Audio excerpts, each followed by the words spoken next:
대선이 벌써 보름 정도가 지났는데도 대통령 집무실 이전에서부터 문재인 대통령과 윤석열 당선인 사이에는 한국은행 총재 임명까지 사사건건 엇박자가 나타나고 있습니다. 일반적으로 대통령에 당선되면 취임 후 어느 정도까지 허니문 기간이 있었습니다. 야당에서는 정쟁을 벌이기보다는 국정에 협조하고 언론에서는 비판적인 기사들을 자제하면서 국민들도 새 대통령을 향한 전폭적인 지지를 보내는 시기가 있습니다.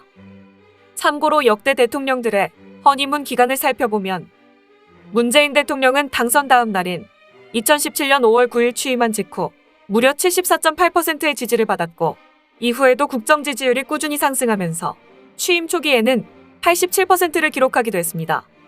이런 문 대통령의 지지율은 계속 고공행진을 하다가 9월이 돼서야 70% 아래로 떨어졌는데 국정 지지도로 볼 때 최소한 4개월 동안은 70% 이상의 높은 지지율을 기록했습니다.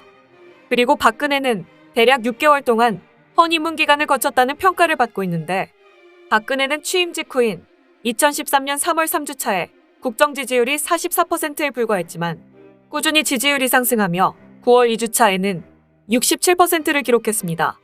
그런데 9월 말에 기초연금 20만원 공약이 파기된 이후 지지율이 48%로 급락했고 이듬해 4월에 벌어진 세월호 사건 이후로는 지지율을 회복하지 못했습니다. 그리고 이명박은 허니문 기간이 더 짧았습니다. 2008년 3월 초엔 국정 지지율이 52%에 이르렀지만 고려대와 소망교회 그리고 영남 출신을 일컫는 이른바 고소영 인사파동으로 3월 말 여론조사에서는 38%로 떨어졌습니다. 이후 광우병 파동을 겪으면서 5월 말에는 지지율이 21%로 추락해버렸고 이렇게 MB 정권의 허니문은 취임식 한 달 만에 허망하게 끝나버렸습니다. 그럼 윤석열 당선인은 대통령 취임 이후 어느 정도 허니문 기간을 갖게 될까?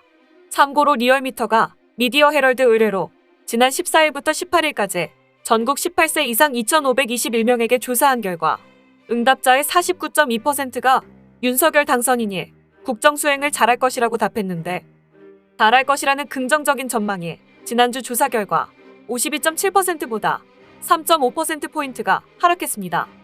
반면에 잘 못할 것이라는 응답은 45.6%로 지난 조사보다 4.4%포인트 올라갔습니다.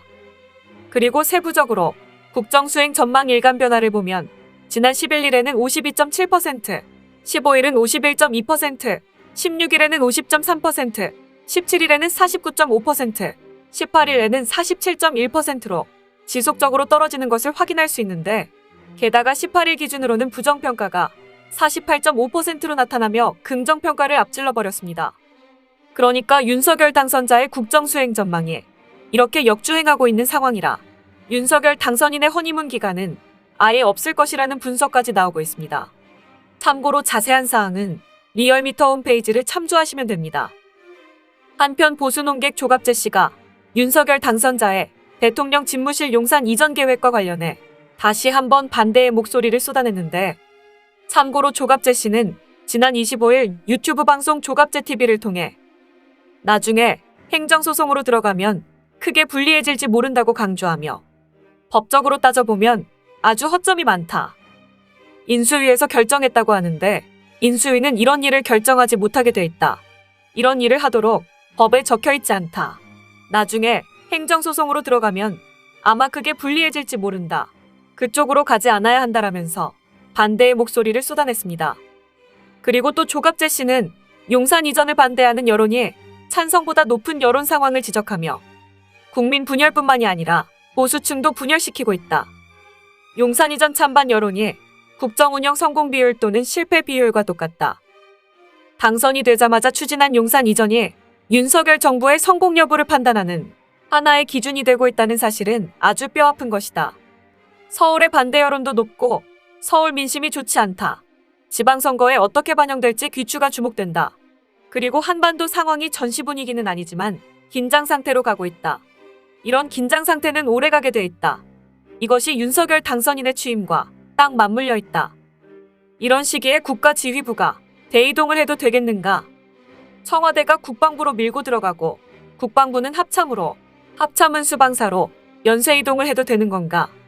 국가지휘 기능이 잘 돼 있는 청와대에서 직무를 보면서 전문가들과 국민 의견을 들어서 순리대로 하는 것이 맞다. 권력자가 겸손하지 않고 허영과 오만에 빠질 때 어떤 결말을 보아왔는지 여러 사례로 증언할 수 있다. 윤석열 당선인의 진정한 결단을 기원한다면서 조갑재 씨는 용산 이전 계획을 철회하라고 촉구했습니다. 그럼 이번 방송은 여기까지입니다.